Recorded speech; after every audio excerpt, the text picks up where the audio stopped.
Hi everyone, it's Isadora here again, and I am going to talk about what a hedge witch likes to do in their downtime.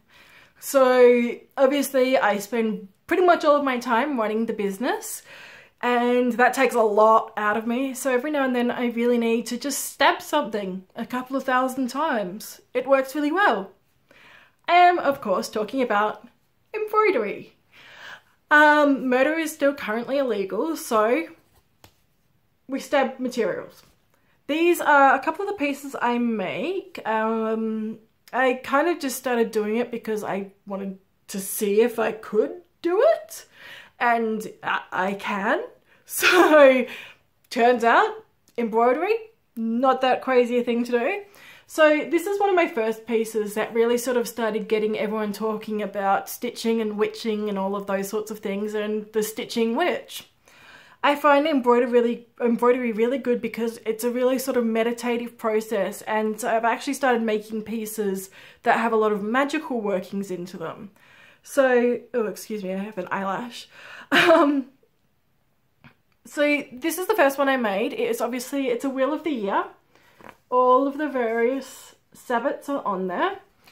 I have also included a lot of symbolism as part of that with each Sabbat, the colours and everything, and also the crystals of each individual Sabbat. So they've got various ones. You can tell I started on Samhain, and by the time I worked my way around and got to May 1, I was doing some really specky stuff. And then also paint them as well. They are actually then painted with metallic watercolor paints to sort of get this nice sort of effect going on. So that was my first one, and what that one kind of lent itself to doing was eventually making sigils. So this is a sigil board. It's completely made from a completely unique sigil that I've designed myself. This one is for harmony, so it's used to promote a lot of harmony within one place. It's, you know, used to be hung up on the wall or something. We actually have a protection one hung up in our house, like literally over the front door. It works really nicely.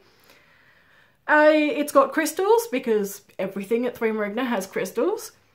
So we've got mangano calcite and sodalite to really help with that harmonious aspect.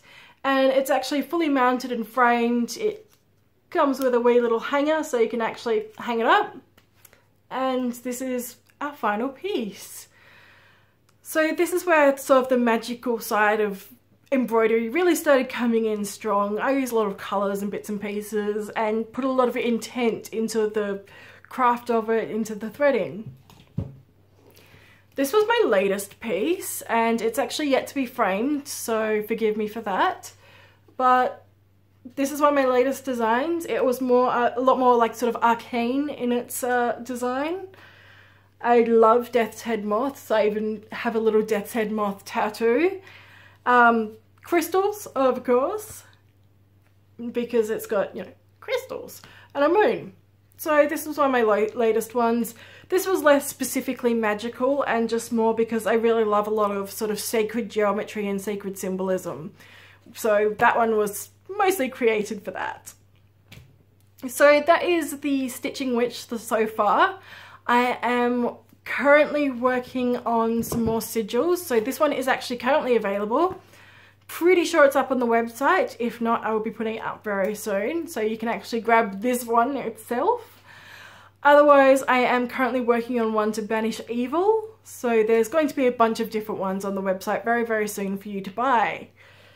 And yes, if you would like a custom job done, absolutely let me know. That would be perfectly fine. I can even do like a custom sigil incorporating names or certain places that you would like.